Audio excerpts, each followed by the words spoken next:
utakuja kwenye site ya BRELA, alafu utaingia kwenye mifumo, utaingia mfumo wa usajili. Ukiingia kwenye mfumo wa usajili, inakupa nafasi ya wewe kusearch namba yoyote ya jina lolote la biashara ambalo limesajiliwa au kampuni. Utachagua hapo. Utakuja kwenye kitu kinaitwa free search.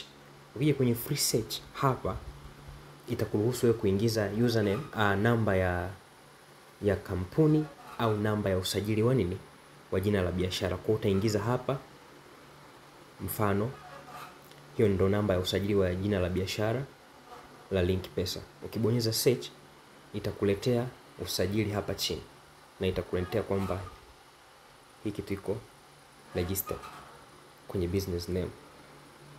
Kwa hiyo kama utataka kusearch company, pia utaingiza company hapa, alafu utajaza hapo namba ya kampuni.